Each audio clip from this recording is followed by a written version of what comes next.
Assalamualaikum warahmatullahi wabarakatuh. Perkenalkan, nama saya Rina, NIM 23255240020, kelas A2 2023, Kabupaten Magelang. Dosen Bapak Taufik Muhtarom MPD PhD.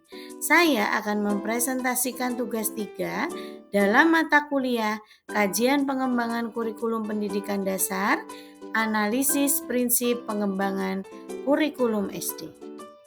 Berdasarkan materi perkuliahan minggu lalu, telah dijelaskan bahwa dalam pengembangan sebuah kurikulum, setidaknya harus memenuhi serta memperhatikan beberapa prinsip pengembangan kurikulum. Di antaranya adalah prinsip relevansi, fleksibilitas, kontinuitas, efektivitas, efisiensi, dan praktis.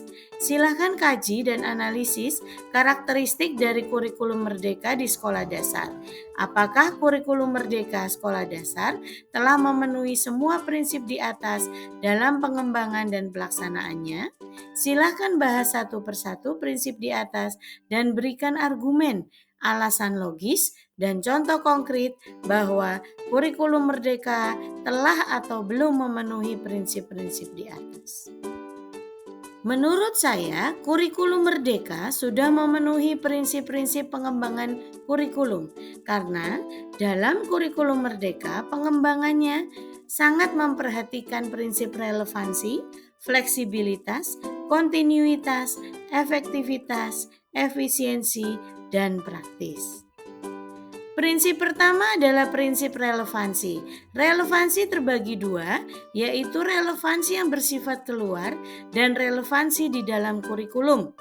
Relevansi keluar artinya adalah tujuan, isi, dan proses belajar yang tercakup dalam kurikulum harus relevan dengan tuntutan, kebutuhan, dan perkembangan zaman dan juga masyarakat.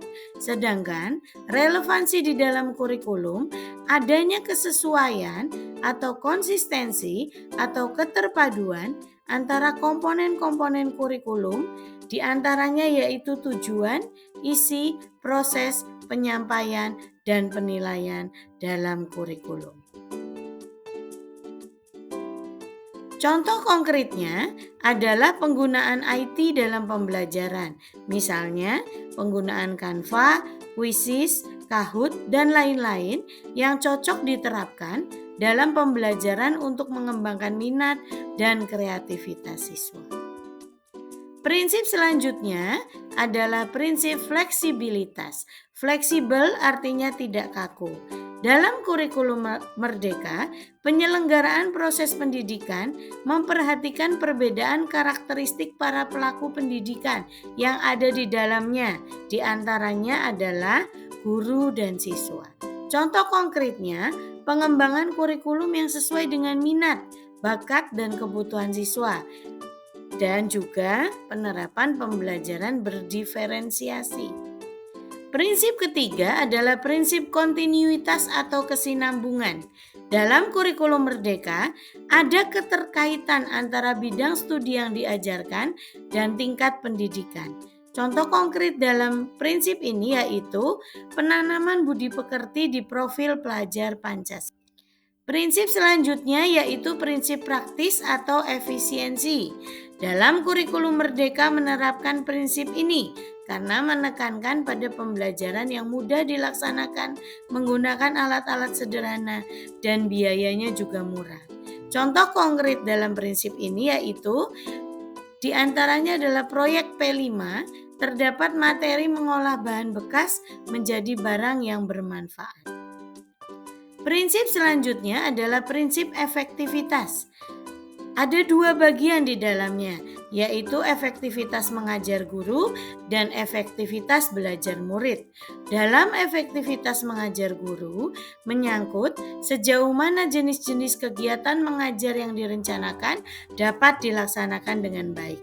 Sedangkan dalam efektivitas belajar murid, menyangkut sejauh mana tujuan-tujuan pelajaran yang diinginkan dapat dicapai melalui kegiatan belajar mengajar yang ditempuh.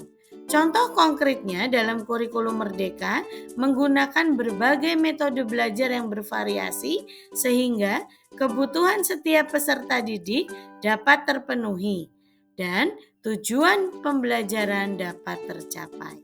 Sekian dan terima kasih presentasi dari saya. Please like and subscribe.